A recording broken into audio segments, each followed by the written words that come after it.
I'm going to be demonstrating how to hang a primary and an IV piggyback. I've already gathered my fluid and my medication from the Pyxis where I did my first and second check. I've already checked that my medication and my fluid are compatible and gathered all my supplies, so I'm ready to enter my patient's room. I would start with hand hygiene. I'm going to check my patient's wristband and compare it to my MAR to confirm that I have the correct patient. I'm going to confirm their allergies, and I'm also going to check my fluid and my medication to the MAR at the bedside to do my third medication check.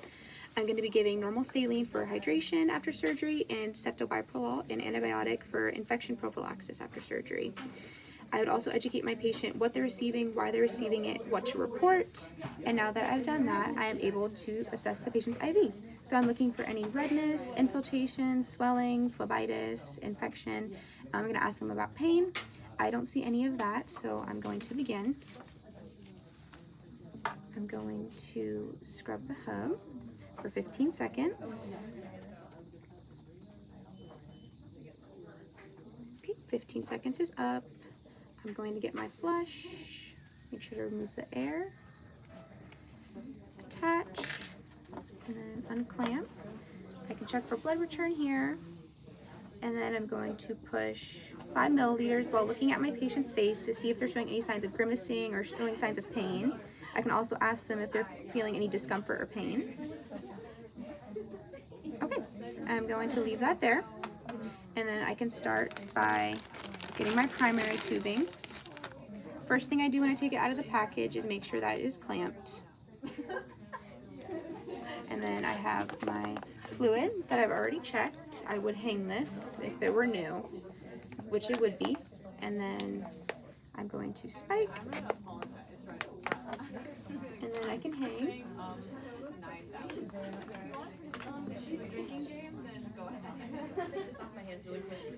Okay.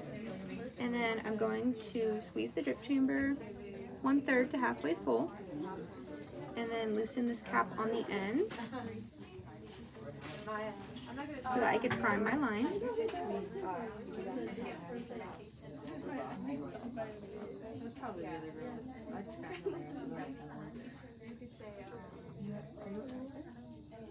And then I can tighten the cap, checking for air bubbles throughout my entire line. And I don't see any air bubbles, so I can connect the tubing to the pump. Also going to turn it on at this point because it's going to take a second to turn on. Okay.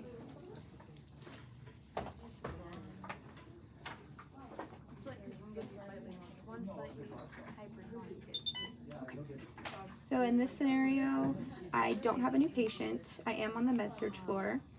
And then channel select, I'm giving guardrails IV fluids. I have 0.9% normal saline. 0.9% normal saline, that is what I have.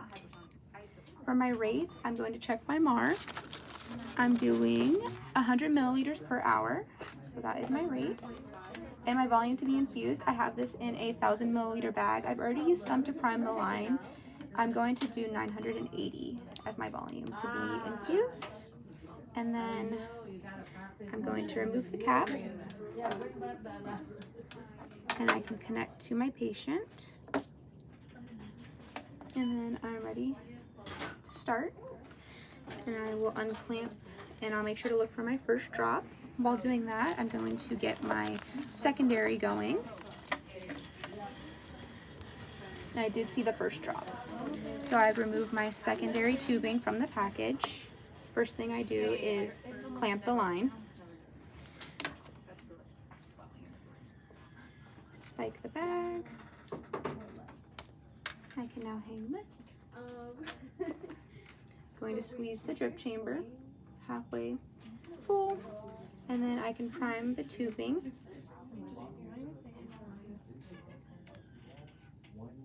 Okay, checking for air bubbles. I don't have any air bubbles. So now I'm going to scrub the Y site where I'll connect it for 15 seconds. Okay.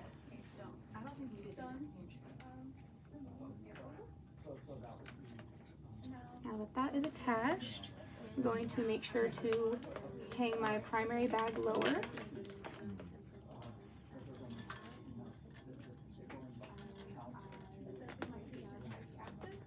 Okay, now that that's hanging lower, they are compatible, but I'm going to pause my primary so I can program in my secondary. I would find the drug I'm giving. In this case, it's ceftobiprolol, and then I'm going to select that. And then I'm going to confirm I'm giving 100 milliliters per hour. And my volume to be infused, I have this in 100 milliliters. Okay, and then I'm going to, that's connected, this is lowered. I'm gonna make sure that I open my clamp, and I'm going to confirm one more time, and then I can start. So now my lines are going. I'm going to make sure I date, time, label, and initial my lines and my fluids. My fluids already have the label. I'm just going to make sure I date, time, and initial. And then my labels here, date, time, and initialed. I would clean up all my supplies, make sure to do my hand hygiene, and then I would document that I hung my fluid and my medication.